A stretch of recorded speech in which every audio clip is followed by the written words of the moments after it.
The Dems are looking for their Reichstag fire. Joe Kennedy, a 53-year-old high school football coach from my home state of Bremerton, Washington, was fired, as you guys might remember, for praying at the 50-yard line of a government school, has returned to the field after winning his case in the Supreme Court. And once again, we have a choice. We can trust God in the midst of challenging circumstances as we remind the rising generation what it took the Israelites' expulsion and sorrow to learn. Everything belongs to God. This is Heidi St. John, and you have found me at the Off the Bench podcast. Stick around. I think you're going to be encouraged.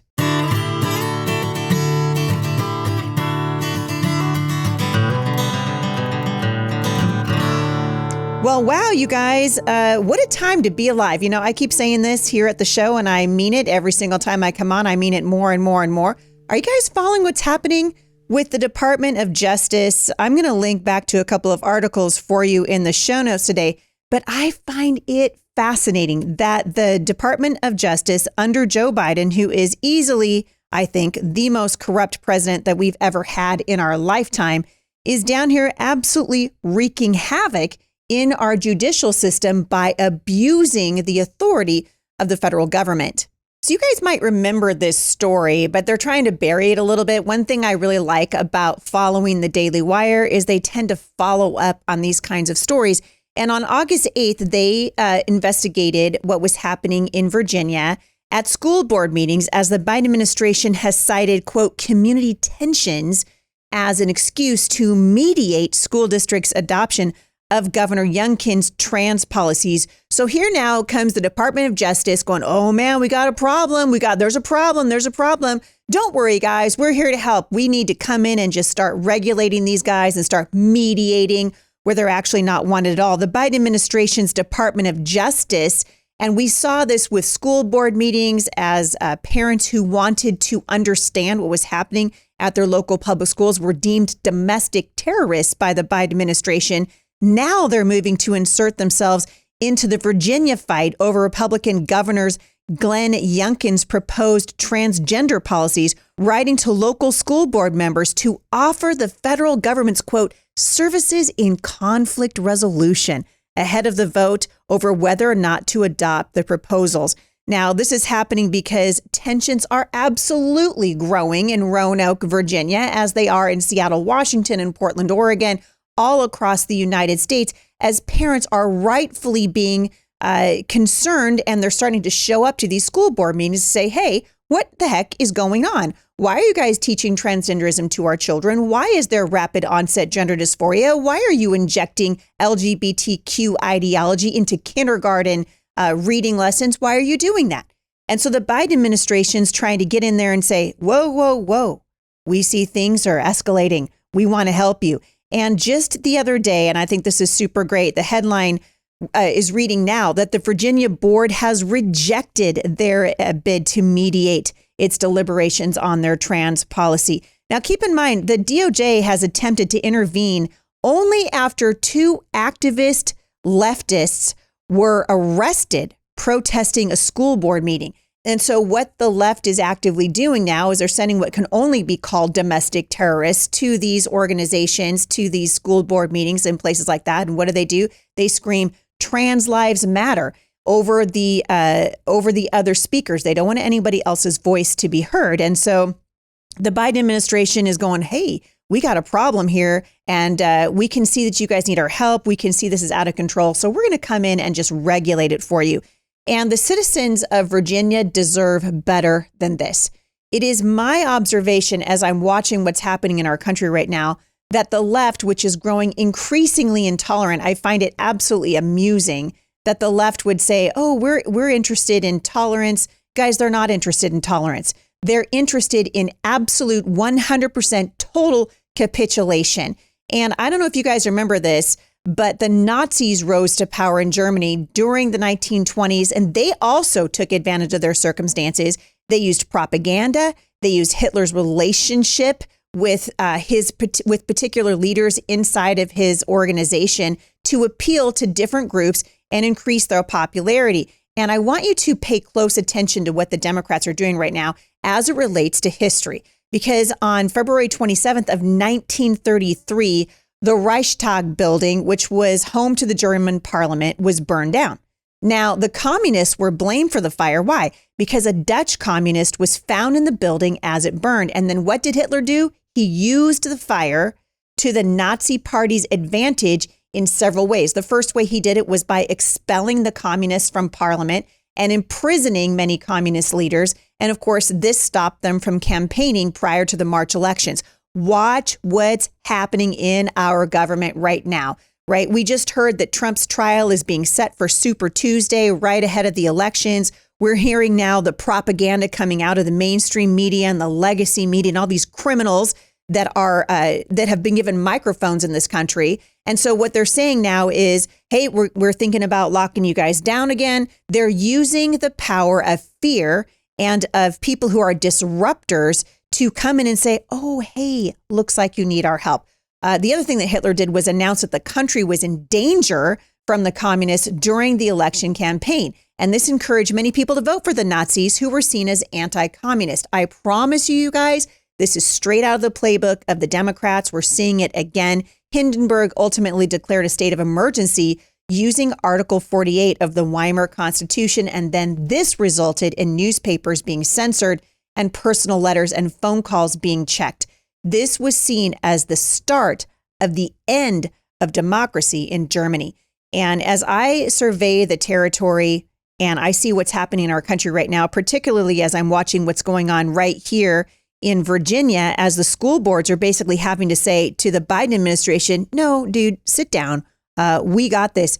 Watch what's happening, because they are going to inject fear, which is what they're doing. They're saying, hey, it looks like you guys have tensions. Let us come in and help you. They're going to inject fear in the form of another so-called pandemic. They're going to try, I guarantee it, to bring back lockdowns as early as October or November. You're going to start to see mask mandates coming back. And the only way to fight against this is to be sure and speak up for the truth.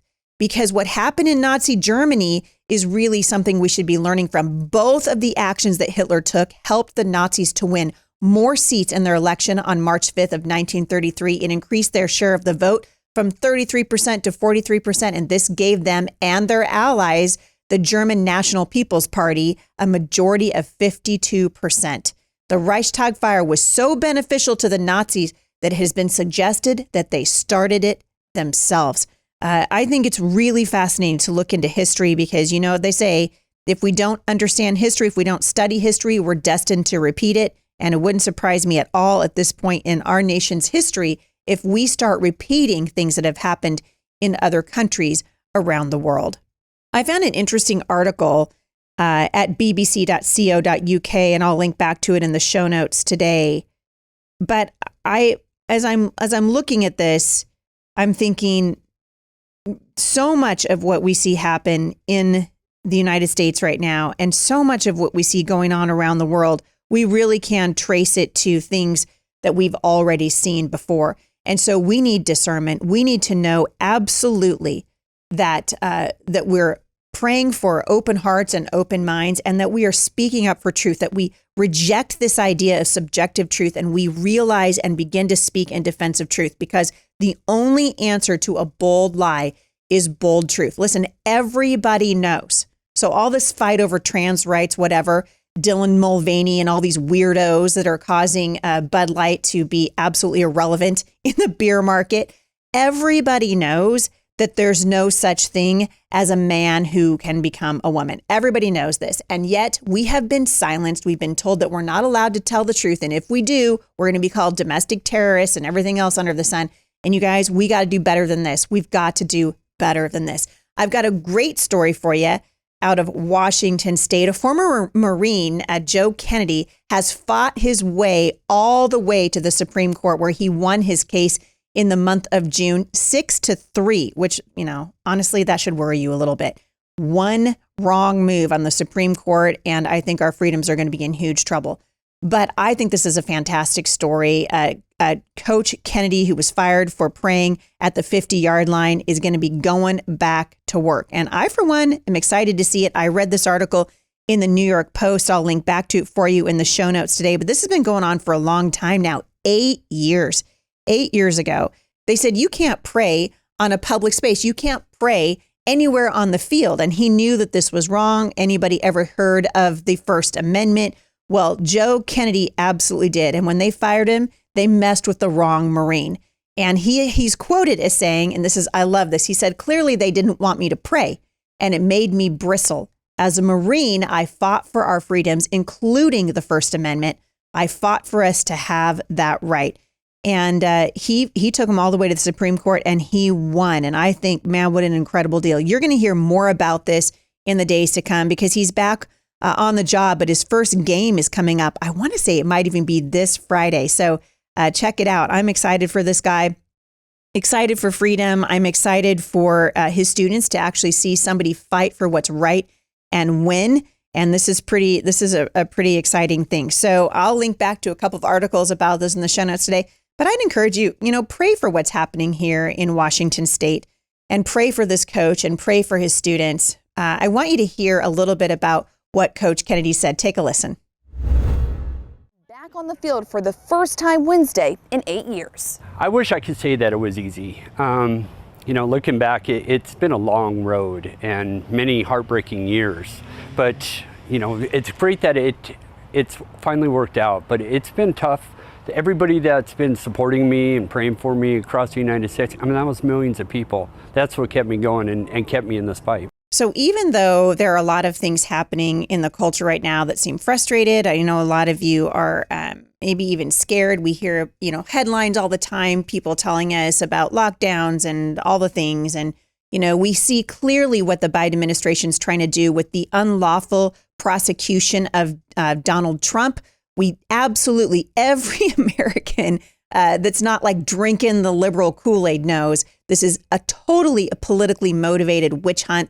And I frankly hope that it encourages people to support what's happening in terms of supporting Donald Trump. And I've told you guys before, there's a lot of things that he has said and done as a president that I really appreciate. I'd like to see him grow up a little bit when it comes to the way he's talking to people. You heard me talk about this with my friend Mark Sherwood on the show the other day. I was disappointed with Tucker Carlson's interview. It seemed like a bunch of, fourth grade boys on the schoolyard talking about whether or not Jeffrey Epstein killed himself and whether or not they liked a particular reporter. I was really disappointed. I'm like, guys, the world's on fire. Can we talk about the actual issues of the country? But instead, they wanted to act like, school children, which is frankly part of what has gotten Trump in trouble in the first place. Not to the degree that he is getting from the Biden administration, but I am just, you guys, we got to do better than this. We got to start talking about what's happening in the country with a level of seriousness that it deserves. And what we're seeing happen from the Department of Justice right now and from the wicked Biden crime syndicate that somehow ascended to the White House, we've got issues in this country from sunup to sundown. And I keep thinking, as I've been, reading and kind of talking to you guys about here at the show, the United States has really entered into what I think is an exile. And I believe that that's happened because we have turned our back against God. We took him out of our schools, our churches. Many of our churches are corrupt. I heard Sean Foyt do a Facebook Live the other day. I just happened to catch it. And he was saying that we're going to get some really upsetting and possibly devastating news out of the Christian music industry. Listen, if the word Christian and industry have to go together, we've already got problems. Christianity is about a walk with Christ. Christianity is about accepting that we all are sinners in need of a savior, and we recognize that Christ died for our sins. And it's a constant struggle that we have as human beings to say no to sin and yes to Jesus. That is what the Christian life is about. And as I've surveyed the territory of the modern church in the United States, I think this is absolutely true in Europe and around the world. We find a lukewarm church at best and a corrupt church at worst. And we saw this play out in the New Testament. We certainly saw it in the Old Testament when the Israelites just had a heck of a hard time just obeying God in the first place. Moses goes up to Mount Sinai, and what do the Israelites do? They build themselves a golden calf. God is serious about sin, and he wants us to give him the credit. He wants us to walk with him. God lays out rules for living, insight for living, not for our, not to hurt us, but for our benefit. And in the book of Isaiah, I was reading in Isaiah 26, I believe it is. Yes, 26 this morning. And from Isaiah chapters 24 to 27, you can see the Israelites giving praise to God for his future victories over their enemies and the final deliverance for Israel in the day of the Lord. And so they're looking for that deliverance. But in the meantime, these guys are living in exile. And in verse 11, it says, Lord, they pay no attention to your upraised fist. Show them your eagerness to defend your people. Then they will be ashamed. Then let your fire consume your enemies. So the wicked who are blind to God's authority and imminent judgment upon them is going to be conscious of his compassion for Israel. So in verse 11, in chapter 26, it says, O Lord, they pay no attention to your upraised fist. Show them your eagerness to defend your people. Then they'll be ashamed. Let your fire consume your enemies. Here you have the Israelites begging God for justice, saying to him, listen, God, show yourself faithful. In verse 12, Lord, you will grant us peace, for all that we have accomplished really is from you. Bam! Now you got the problem. Now they're finally addressing the problem. They're going, everything that we have belongs to you. Every good and perfect gift, the Bible says, comes down from the Father of lights, with whom there is no shifting shadow. There is no variation, no change. Every good thing that we have because of God, and we should be giving it to God. That's our schools. It's our government. It's our families. It's our marriages. It's our work. It's everything that we do. The Bible says, do it all to the glory of God. We're getting ready next week to do the dedication for the building here, which I'm very, very excited about. And the theme verse for this new season here at Firmly Planted Family comes out of Isaiah 26, the last part of verse 12, and basically says, Lord, everything that we have accomplished is because of you. Everything that we've accomplished is because of you. And it makes you wonder, doesn't it? With the United States in the precarious position that it's in, could it be that it has something to do with the fact that we've decided that everything that we have, we did? That our freedom came just from us? That our Constitution was just a man-made document, that God didn't breathe on it, that he didn't bless it? That our First Amendment, our Second Amendment freedoms, everything that we have in this country is because of the Lord. Every good and perfect thing comes down from the Father. And we need to be teaching our children to give credit where credit is due, starting our days by saying, Lord, everything that we have today belongs to you. Our money belongs to you. Our time belongs to you. Our children belong to you. It all belongs to you. In verse 13, they go on to lament even more. Lord, others have ruled over us, but you alone are the one we worship. And they're saying, the Israelites, of course, their immediate future is looking pretty bleak, but they understand that God can bring about change.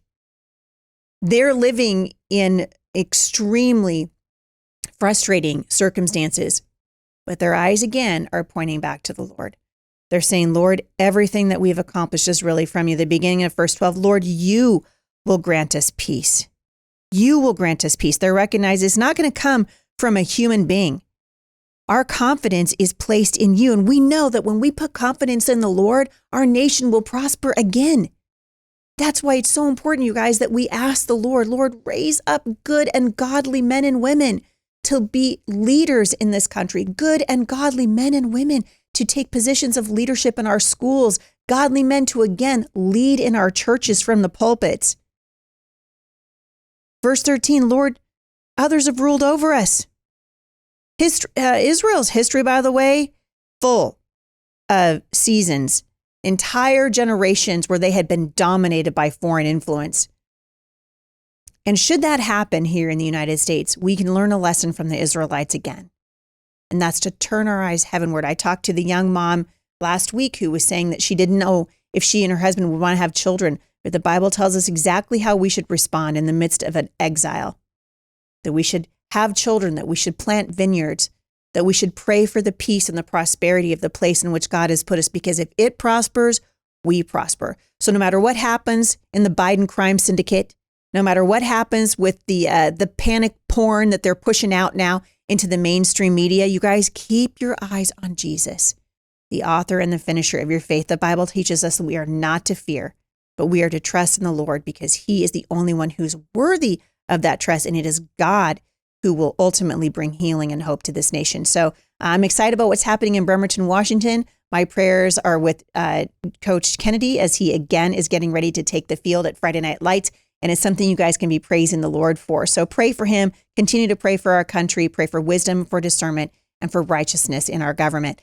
You guys, I hope you've enjoyed listening to the podcast today. I'd love to hear from you. You can go to HeidiSt.John.com/mailbox Monday and leave a comment or a question, and I will address it at the show. Remember, please keep those comments short and sweet and to the point. For the rest of you, I hope I see you tonight at La Uva Fortuna in Battleground, Washington for the launch of my brand new book. And you can find out more by going to HeidiSt.John.com/events.